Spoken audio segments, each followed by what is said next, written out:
Donc pour l'exercice 2, on étudie la fonction g de x égale ln de 3x sur 4x moins 2. Et la première question, c'était de savoir quel était l'ensemble de définition de cette fonction. Donc ici, on va avoir deux conditions à respecter pour être dans l'ensemble de définition. D'une part, il va falloir que ln de 3x soit défini. Et pour que ln de 3x soit défini, il faut que 3x soit supérieur à 0, puisque la fonction logarithme népérien n'est définie que dans les positifs. Donc pour que 3x soit supérieur à 0, il faut tout simplement que x soit supérieur à 0. Donc ça va être notre première condition.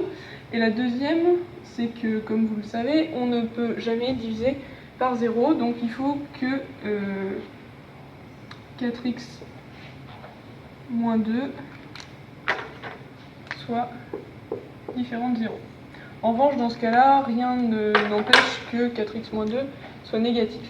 Donc pour que 4x moins 2 soit différent de 0, il faut tout simplement que x soit différent de 2 divisé par 4, soit x différent de 1 de x. Donc ça, c'est notre deuxième condition. Donc pour réunir les deux, il faut d'une part que x soit positif, et d'autre part que x soit différent de 1,5. Donc notre ensemble de définition, ça va être égal à r plus étoile sans 0, sans 1,5, qui peut s'écrire aussi 0, 1,5 exclu, bien entendu, 1,5 plus l'infini, avec 1,5 toujours exclu. Voilà pour l'ensemble des définitions. Donc ensuite, on nous demandait la dérivée de la fonction. Donc ici, on a une fonction qui est sous la forme d'un quotient. Donc pour la dérivée, on va appliquer le modèle u sur v. Et donc la dérivée de u sur v, c'est u' v moins u v' divisé par v carré. Ce qui nous donne ici, u c'est ln de 3x et v c'est 4x moins 2. Donc on va avoir la dérivée de ln de 3x, c'est 3, c'est-à-dire la dérivée de 3x sur 3x. Donc les 3 vont se supprimer. Donc fois la fonction v qui est 4x moins 2, moins u, donc ln de 3x,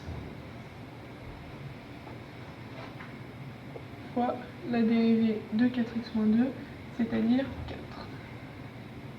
Et le tout est divisé par 4x moins 2 au carré. Donc à partir de là, si je simplifie en haut, ça va me donner 4, puisque 4x divisé par x, ça donne 4, moins 2 divisé par x, moins 4 ln de 3x. Le tout divisé par 4x moins 2 au carré. Donc ce qu'on peut faire ici, c'est factoriser par 2. Comme c'est au carré, ça va nous donner un 4. Donc on obtient 4 fois 2x moins 1 au carré. Et donc ça va permettre de simplifier avec le 4 ce qu'on a en haut. Donc on va au final avoir, là le 4 se supprime, là aussi, et là le 2 se supprime et on divise par 2 en dessous, ce qui nous donne moins 1 sur 2x, moins ln de 3x, divisé par 2x moins 1. Du coup, par rapport au QCM, ça nous donnait ici la réponse D et ici la réponse A. Voilà.